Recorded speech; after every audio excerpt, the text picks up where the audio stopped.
You are listening to the Global Slovakia podcast, sharing Slovakia's untold stories, hidden heritage, and cultural treasures with the world.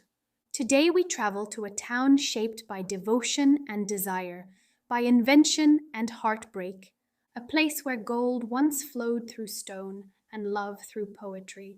This is Banská Štiavnica, love and gold. There are towns that rise because of love, and there are towns that rise because of gold. Banská Štiavnica rose because of both. Tucked into the crater of an ancient volcano in central Slovakia, this town does not announce itself loudly. It reveals itself slowly, layer by layer, like ore drawn from rock, like a poem unfolding stanza by stanza. And fittingly, one of the longest love poems ever written was born here. But to understand this place, we have to go back to the beginning.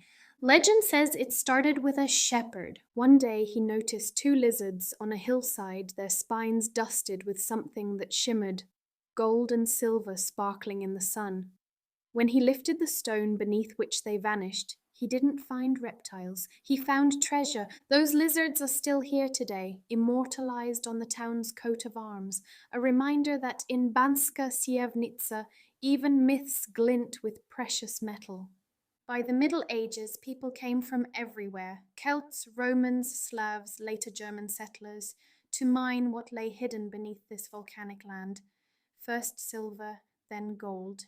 So much of it that the town became one of the richest in the Kingdom of Hungary, and later one of the most important mining centers in the Austro-Hungarian Empire.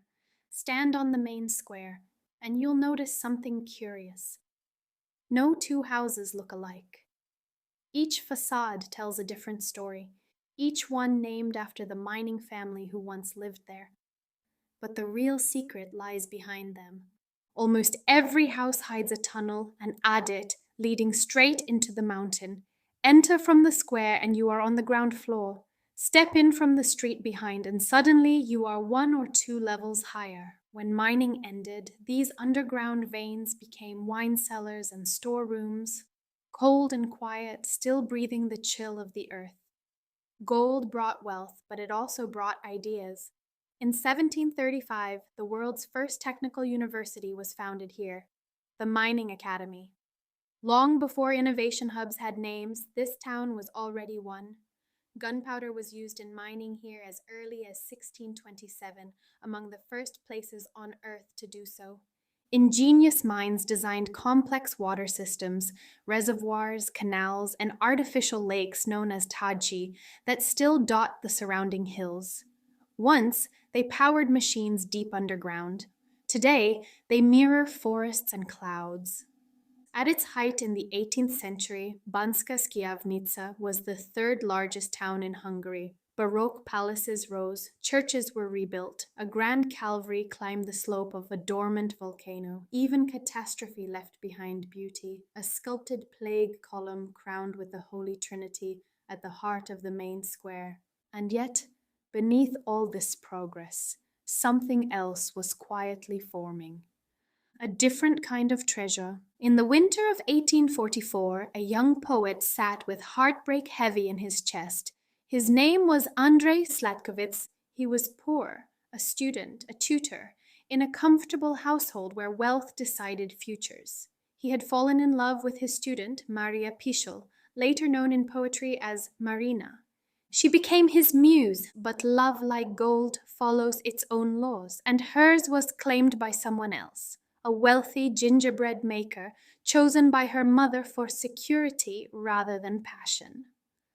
Sladkovits responded the only way he could. He wrote, "Marina is not a simple love poem. It is a monument, nearly 3,000 verses spread across hundreds of stanzas. For 170 years, it was considered the longest love poem in the world. Yet it is more than longing for one woman." Sladkovits did something unusual for his time. He braided his love for Marina with his love for Slovakia itself. Mountains, rivers, landscapes, Sitno, the Hron, pulse through the poem. The beloved becomes the land, and the land becomes the beloved. At the time, some critics dismissed it as too un-Slavic. Today, it stands at the very heart of Slovak romanticism. Slatkovitz later became a priest. He married quietly 2 years after Marina's wedding. Life went on, but the poem remained. Love preserved in language, just as gold is preserved in stone. Walking through Banská Štiavnica today feels like moving through layered emotions. Churches that once doubled as fortresses, castles built to watch for Ottoman armies, streets that curve because the mountain demanded it, abandoned mines now home to baths. Nature has reclaimed the scars of industry, turning extraction into ecosystem. Butterflies, birds, forests, life blooming where silver once ruled. And always beneath your feet, tunnels, stories, heartbreak, gold. Thank you for listening to the Global Slovakia podcast. Stories like Banská Štiavnica remind us that Slovakia is not just a place to visit. It is a place to feel, to remember, and to return to.